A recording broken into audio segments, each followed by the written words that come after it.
નમસ્કાર. દિવસભરના તાજા સમાચારોમાં તમારું સ્વાગત છે. તમારી સાથે હું છું પિનલગીરી ગોસ્વામી. સમાચારો વિસ્તારથી જાણીએ એ પહેલા મહત્વના સમાચારો ઉપર એક નજર. મિત્રો, આજની વિડીયોમાં વાત થશે ચાઇનીઝ દોરી ઉપર પ્રતિબંધ છતાં ધૂમ વેચાણ થયું હતું. ત્યારે વાત થશે અરવિંદ કેજરીવાલ પર હુમલાની ચેતવણી, સુરક્ષા એજન્સીઓ સતર્ક. 400 શાળાઓને ધમકી આપનારનું NGO સાથે કનેક્શન. ત્યારે વાત થશે બેંકોમાં 1.50 લાખ કરોડ રૂપિયાની રોકડની અછત. દક્ષિણ કોરિયાના રાષ્ટ્રપતિની ધરપકડ કરવામાં આવી છે. ત્યારે વાત થશે હર્ષ સંઘવીએ મસ્તીથી પતંગ ચગાવી હતી. વાસી ઉત્તરાયણ ઉપર મજાનો પવન જોવા મળ્યો હતો. ત્યારે વાત થશે દિલ્હીમાં ગાઢ ધુમ્મસમાં ટ્રેન લેટ અને ફ્લાઇટો પણ ડાયવર્ટ કરવામાં આવી છે. ત્યારે આગળ વાત થશે સોનિયા ગાંધીએ નવા કોંગ્રેસ મુખ્યાલયનું ઉદ્ઘાટન કર્યું છે. હવામાન અંગે હજુ પણ મોટી આગાહીઓ સામે આવી રહી છે. ત્યારે વાત થશે ફ્લાવર શો જોવા માટે લોકો ઉમટી પડ્યા હતા. નવો રેકોર્ડ પણ નોંધાઈ ગયો છે. ત્યારે આગળ વાત થશે લોસ એન્જલસ પર ફરીવાર સંકટ આવી શકે છે. હવે મિત્રો સમાચારો વિસ્તારથી. અમેરિકાના લોસ એન્જલસના જંગલોમાં ફરી આગ ફાટી નીકળી શકે છે. US નેશનલ વેધર સર્વિસે જાણકારી આપી છે અને ચેતવણી જારી કરીને કહ્યું છે કે પવનની ગતિ 120 કિલોમીટર પ્રતિ કલાકની ઝડપે પહોંચી શકે છે. આની સીધી અસર દક્ષિણ અને પશ્ચિમના જંગલો ઉપર પડી શકે છે. પવનને કારણે આગ ઝડપથી ફેલાશે. આ પહેલા 7 જાન્યુઆરીએ લાગેલી આગમાં અત્યાર સુધીમાં લગભગ 24 લોકોના મોત થયા છે. આ આગ હજુ પણ સંપૂર્ણપણે કાબૂમાં આવી નથી. મિત્રો, અન્ય મહત્વના સમાચારની વાત કરીએ તો ફ્લાવર શો જોવા માટે લોકો ઉમટી પડ્યા છે. નવો રેકોર્ડ પણ નોંધાયો છે. સાબરમતી રિવરફ્રન્ટ પરના ફ્લાવર શોમાં ઉત્તરાયણના દિવસે નવો રેકોર્ડ બન્યો છે. 14 જાન્યુઆરીએ 1.01 લાખ લોકોએ ફ્લાવર શોની મુલાકાત લીધી હતી.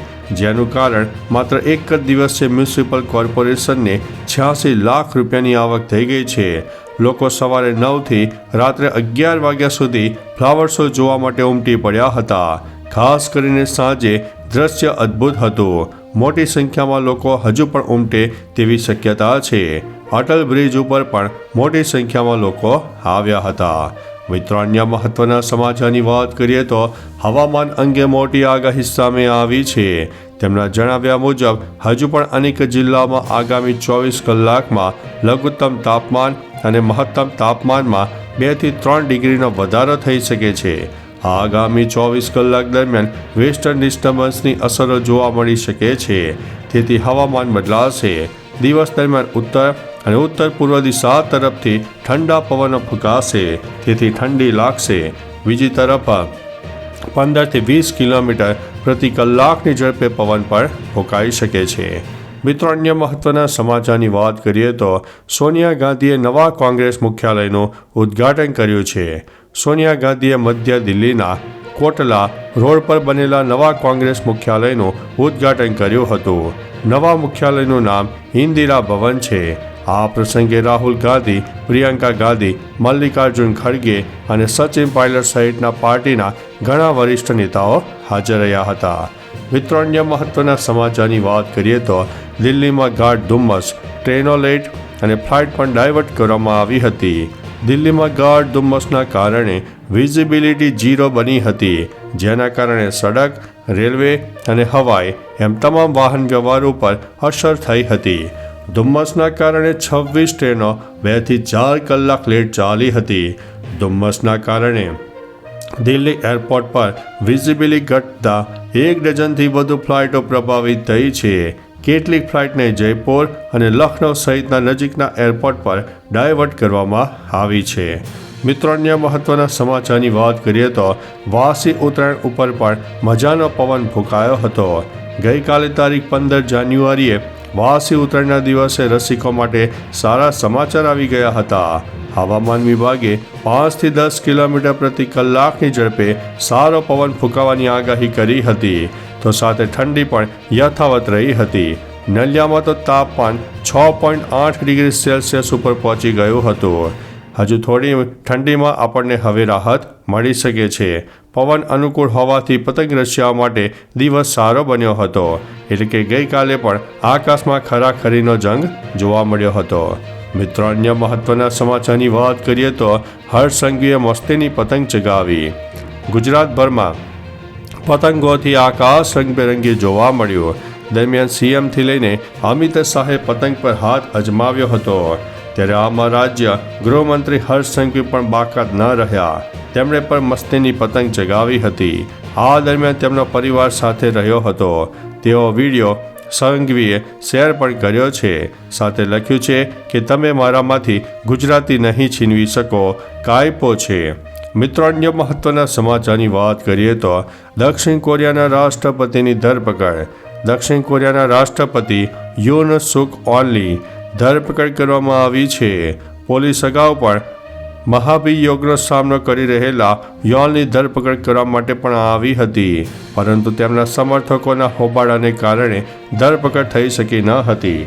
બુધવારે સવારે સેંકડો પોલીસ કર્મીઓ રાષ્ટ્રપતિ યોલના નિવાસસ્થાને પહોંચ્યા હતા.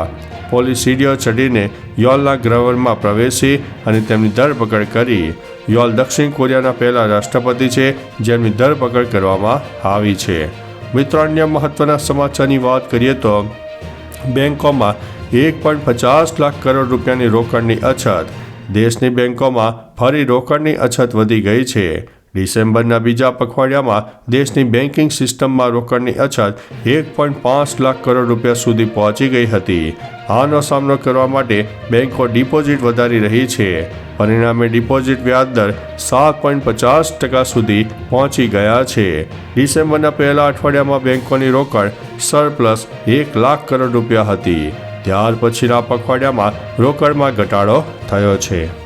મિત્રો, અન્ય મહત્વના સમાચારની વાત કરીએ તો 400 શાળાઓને ધમકી આપનારનું NGO કનેક્શન. દિલ્હીની 400 શાળાઓને બોમ્બની નકલી ધમકી આપવાના આરોપસર પોલીસે ધોરણ 12ના વિદ્યાર્થીની ધરપકડ કરી છે. પોલીસે જણાવ્યું હતું કે વિદ્યાર્થીનો પરિવાર એક NGOના સંપર્કમાં હતો અને અફઝલ ગુરુનો વિરોધ પણ કરી રહી હતી. મેલ કરનાર સગીર હતો, તેથી પોલીસે તેને અટકાયતમાં લીધો ન હતો. જોકે ફોરેન્સિક તપાસ માટે લેપટોપ અને મોબાઈલ ફોન પણ જપ્ત કરવામાં આવ્યા છે. મિત્રો, અન્ય મહત્વના સમાચારની વાત કરીએ તો અરવિંદ કેજરીવાલ પર હુમલાની ચેતવણી. સુરક્ષા એજન્સીઓ સતર્ક બની છે. દિલ્હીમાં વિધાનસભાની ચૂંટણી યોજાવાની છે. આ પહેલા પૂર્વ CM અરવિંદ કેજરીવાલ અંગે મોટા સમાચાર સામે આવ્યા છે. અરવિંદ કેજરીવાલ પર ખાલિસ્તાની હુમલાની ચેતવણી સુરક્ષા એજન્સીઓએ આપી હતી. કેજરીવાલની સુરક્ષાની સમીક્ષા કરવામાં આવી રહી છે. જો કે આ અંગે કેન્દ્ર સરકારે આમ આદમી પાર્ટી તરફથી સત્તાવાર રીતે કોઈ નિવેદન સામે આવ્યું નથી. મિત્રો, અન્ય મહત્વના સમાચારની વાત કરીએ તો ચાઇનીઝ દોરી પર પ્રતિબંધ હોવા છતાં ધૂમ વેચાણ થયું અને તેને લોકોએ ઉપયોગમાં પણ લીધી. રાજ્યમાં 2 દિવસ હર્ષોલ્લાસ સાથે ઉત્તરાયણ પર્વની ઉજવણી કરવામાં આવી. તહેવાર વેળા ઘણા પશુ પક્ષી અને કેટલાક માણસો પણ મૃત્યુ પામ્યા. પોલીસ દ્વારા ચાઇનીઝ દોરી વેચનારાઓ સામે લાલ આંખ કરવામાં આવી હતી અને ઘણી જગ્યાઓ પર રેડ પાડીને દોરીનો જથ્થો પણ ઝડપી પાડ્યો હતો. પરંતુ ખાસ વાત તો એ છે કે ચાઇનીઝ દોરી પર પ્રતિબંધ છતાં ઘણી જગ્યાએ ચાઇનીઝ દોરીનું વેચાણ પણ જોવા મળ્યું હતું. તો ચાલો મિત્રો, ફરીથી દેશ અને દુનિયાના સુપરફાસ્ટ સમાચાર લઈને મળતા રહીશું. ત્યાં સુધી અમને રજા આપશો. નમસ્તે.